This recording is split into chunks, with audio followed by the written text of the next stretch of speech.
Mga master, pwede na po mag-apply sa reclassification under sa expanded career progression ang mga teachers na mayroon pong satisfactory sa kahit anong indicator sa kanila pong IPCRF in the last 3 rating period. Pwede na po sila mag-apply towards the next career stage. Nung dati kasi, under po sa DepEd Order number 24, series of 2025, no, yung may guidelines ng ECP ay kinakailangan na at least very satisfactory yung lahat ng mga indicators kapag ikaw ay mag-apply to the next career stage.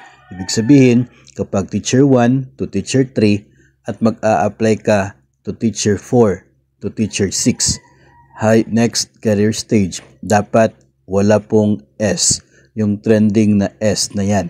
So, dito po sa DepEd Order number 34, series of 2025, na inilabas lamang po October 14. Ito pong DepEd Order na ito ay amendment doon po sa ilang provisions ng DO24. So, under this new DepEd Order ay habang nasa transition period pa, itong atin pong expanded career progression ay allowed na makonsider into promotion through reclassification ang mga mayroon pong satisfactory sa kanila pong indicators. So magandang balita po ito para sa mga walang chance na ma-promote to teacher 4 hanggang teacher 6 dahil po sa kanila pong isa lamang o kaya ay dalawa na satisfactory rating sa isa pong indicator.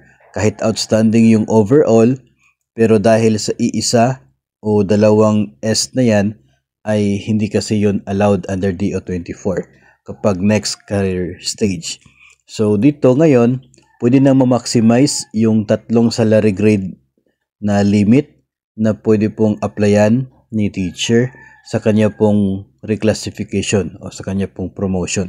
So yun po yung magandang balita na hatid nito pong atin pong DO34 series of 2025. May ilan pa po na mga provisions sa DO24 na exempted dito po sa amendment na ito, pero doon po tayo nakafocus kasi marami po yung apektado sa ganyan pong provision. So ang magandang balita nito para sa mga magsisimula pa lamang sa kanila pong proseso dito po sa reclassification, no, yung magsasubmit pa lang o kaya mag-i-evaluate pa lang ng kanila pong mga documents. Ang malaking tanong ngayon para po doon sa mga tapos na yung evaluation ng kanila pong documents at na-rule na bilang disqualified yung mga mayroong S. Doon po yung tanong natin dito kung ano po yung mangyayari sa kanila.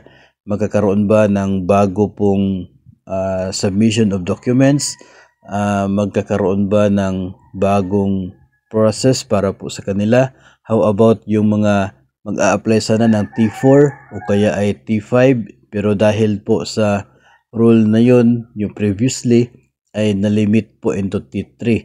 Sila ba ay papayagan na mag-apply muli, no? Kahit meron silang existing na T3, pwede ba silang mag-apply into T4 dahil sa bagong DepEd order na ito?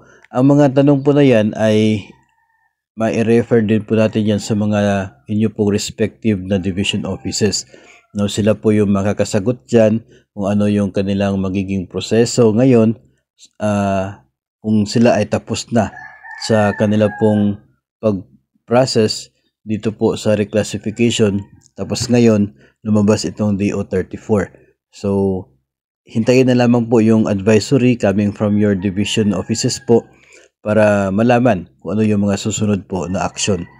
Sa ngayon po ay mahirap pong sagutin, no, kung pwede ba mag-submit ng bagong application o mga ganyan po because nasa level na po yun ng inyo pong SDO kung ano po yung mangyayari. Maybe the central office ay magkakaroon po ng orientation sa kanila. Yun po ay posibleng mangyayari, no? So hintayin na lamang po ng update coming from your division offices.